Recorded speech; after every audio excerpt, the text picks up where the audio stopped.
Friends, grace to you and mercy and peace from God our Creator, the Spirit, and the Lord Jesus. Let me welcome you to this orientation video. This is part of our preparation for our upcoming Presbytery Assembly meeting, which will be on Saturday, not a Tuesday, Saturday, February 20, 2021. We hope by now you've already received the registration materials. Everyone needs to pre-register for this meeting, and hopefully you've done that and are watching this orientation video to help get ready for that meeting. The meeting packet for this assembly has all of the information that you need: the worship bulletin, the docket, and the reports. For those of you who are new to this assembly meeting, we want to especially welcome you. I hope you'll take some time to look at the orientation page. It says "Welcome Commissioners" in the papers, and that'll help you participate in the meeting as you would wish. Before the actual assembly meeting begins this time, we are having a pre-Presbytery Assembly event, and that is titled "Worship Practices for an Online Hybrid World." We hope this event is helpful. Many of our churches are beginning to take some steps to open up, to have people physically present for worship. Certainly over the next few months, we hope that's the case. And so we may be moving into this physically present and hybrid video combined worship experience. We hope that workshop will help you all as we plan on that. During the assembly meeting, our worship service will be led by some newer members of our presbytery. And so we'll also be installing our new moderator, Michael Welf, and our moderator-elect, David Thornton, and as they take up leadership this year. We'll also be celebrating and thanking our chaplains. They have been our frontline workers, along with other healthcare staff during this pandemic, and we owe them great thanks. The Commission on Anti-Racism and Equity will be presenting an assessment tool, which is called the Intercultural Developmental Inventory, and we say IDI for short, and that will help all of us in our efforts to overcome and to help dismantle structural racism in our presbytery and also in our communities. We will be setting up several breakout rooms during the assembly meeting so that everyone has the opportunity to talk about the early workshop that we're having and to share ideas that are working in your church and your community for worship. We have only 3 action items, so it's a lighter meeting in that case, including the most exciting thing for clerk types, and that is the approval of the manual of operations and the standing rules. That's a real page turner, so you won't want to miss that one. Other items relate to our nominating committee work. Let me remind everyone, we have rules of decorum for our assembly meetings. Even though we're doing it online using Zoom, we still want to maintain decorum. So the presbytery staff will be monitoring the chat room, and we ask you to keep your chats and your contributions to the meeting within the rules of decorum. A reminder to the assembly, if you have new business that needs to be to me, I'm going to say the day before the meeting. So please get that in email to me the day before the meeting. If you have specific questions about an item of business, about a financial report, anything, I encourage you always to be in touch now with the chairperson or with the staff member related to that committee. That will save some time on the floor during the assembly meeting and help our meeting move along well. So thank you for watching this orientation video. There are more to follow my report, and I hope to see you all virtually as we meet on Saturday, February 20. Everyone take good care.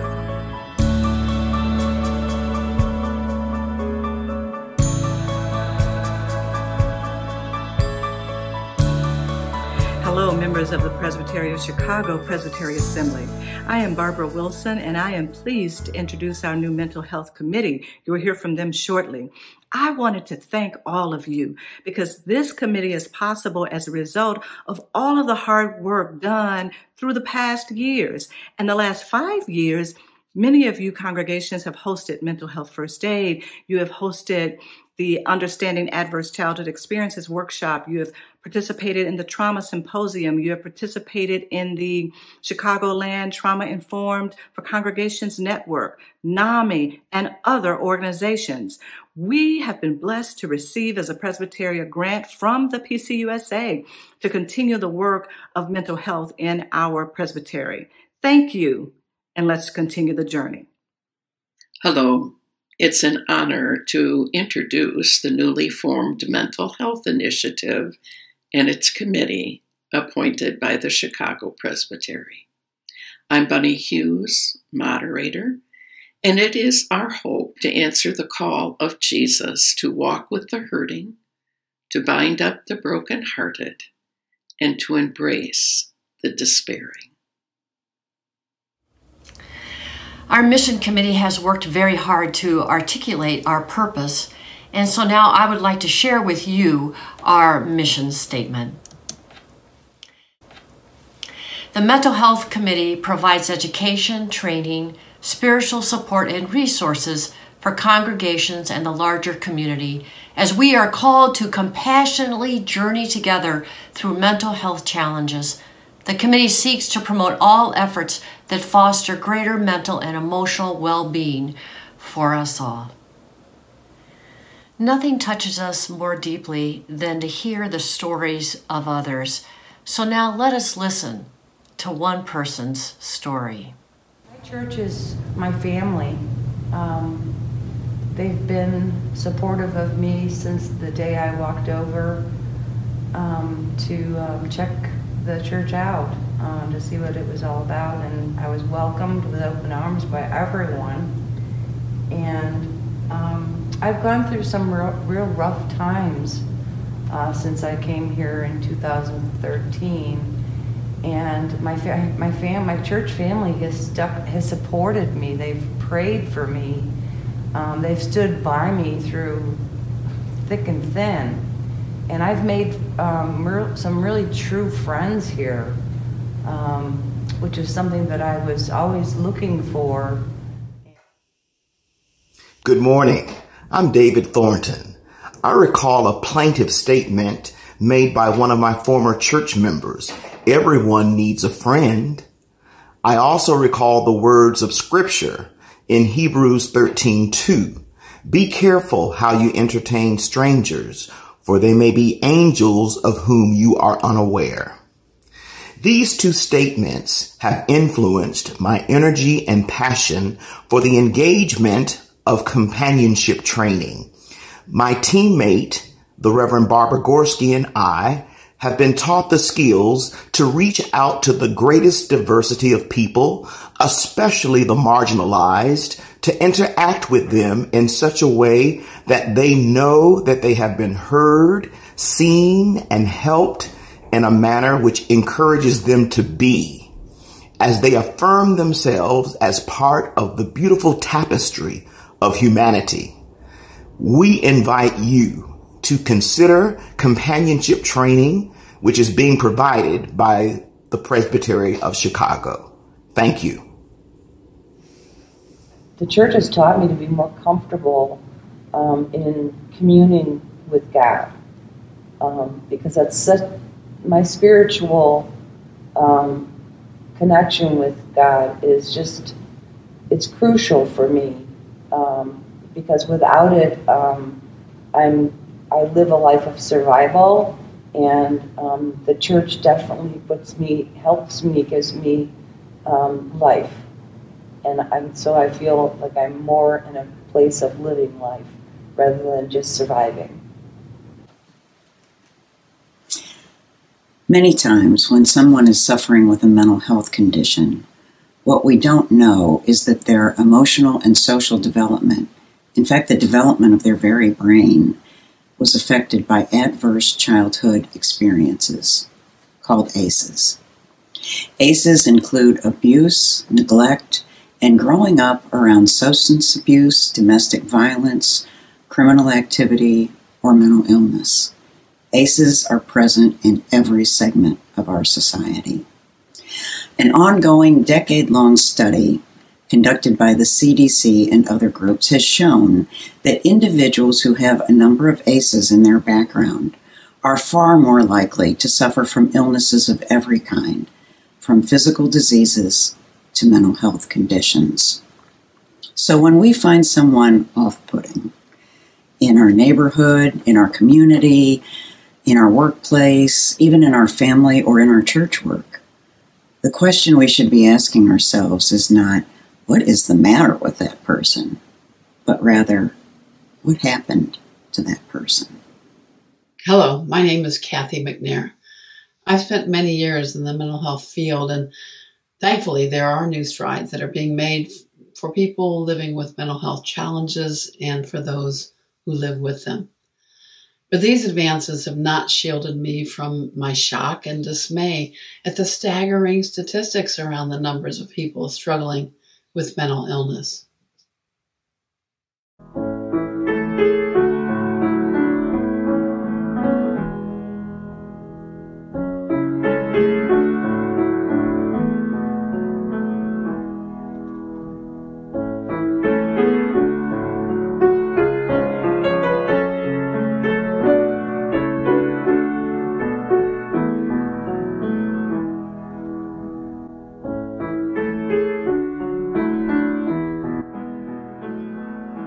And this is before we've begun to calculate the effects of COVID-19. So we've given you a brief view of our work and of the people who lead it, but there's much more to this mental health initiative than work or program. There is love and there is embrace, because the initiator is Jesus, who reaches for and walks with and saves his beloved people. So we, the church, live into this gospel imperative and we live into its joy.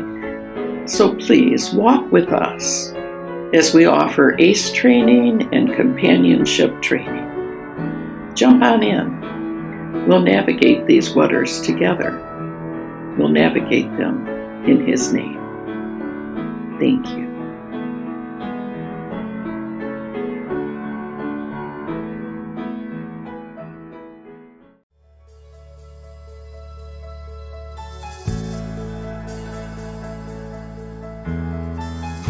Greetings, I'm Steve Pierce, the chairperson of the Personnel Committee of our Presbytery. Yes, there is such a group of dedicated persons serving on your behalf with our Presbytery staff. Our primary functions include supporting our faithful, hardworking Presbytery staff, providing recommendations for best practices, including doing annual reviews, and recommending to the PCC any compensation modifications, and finding the best possible ways for our staff to support you, our churches, and all of our ministries and mission throughout our diverse presbytery. But we are doing more. In 2020, even in the midst of creative COVID adjustments made by all of us, 2 very long-term Presbytery staff members departed. Ernestine Norwood retired. Eric Heinekamp moved to a new position within the Blackhawk Presbytery. These departures, combined with the work modifications of COVID-19 and the expected long-term implications of what church and ministries will look like in the future, have given us the chance to explore and develop a future-forward staffing rationale. To that end, late last year, we employed the services of Numa Matrix Consulting of Sacramento, California. Jim Kitchens, our consultant, conducted a very thorough assessment of our church staff positions and practices. He interviewed our committee, Sue Crummell, and all of the staff, along with several key leaders in our presbytery. In January, Jim provided us with a staffing rationale report, which included a series of recommendations, both short and long term. Since then, our committee has been reviewing Jim's report and recommendations, matching it with our perceptions and realities. We are now in the process of assessing our position descriptions and our practices. We are especially cognizant of emerging transformations in the way faith communities will do things post-COVID, whenever that is. Of the importance of supporting our current presbytery's organizational structure, especially the Committee on Preparation for Ministry and the Commission on Ministry. We also value diversity and equity, and we are cognizant of the changes in the ways that we need to communicate within our presbytery, as well as to the world beyond our faith community doors. This is a lot to consider. Our short-term goal is to review and probably redesign our positions descriptions to best support our primary tasks, and then to determine how best to staff these positions. I want you to know that we are working hard and faithfully on your behalf. We invite your comment and your questions. The members of the Presbytery Personnel Committee are Reverend Lolly Dominski, Mr. Roger Benson of Wheaton First, Reverend Debbie Payton, Miss Elise Clairbeau of Evanston First, Ms. Jane Wellmont of Arlington Heights First, and myself, Steve Pierce. Hey, thank you for listening, and blessings.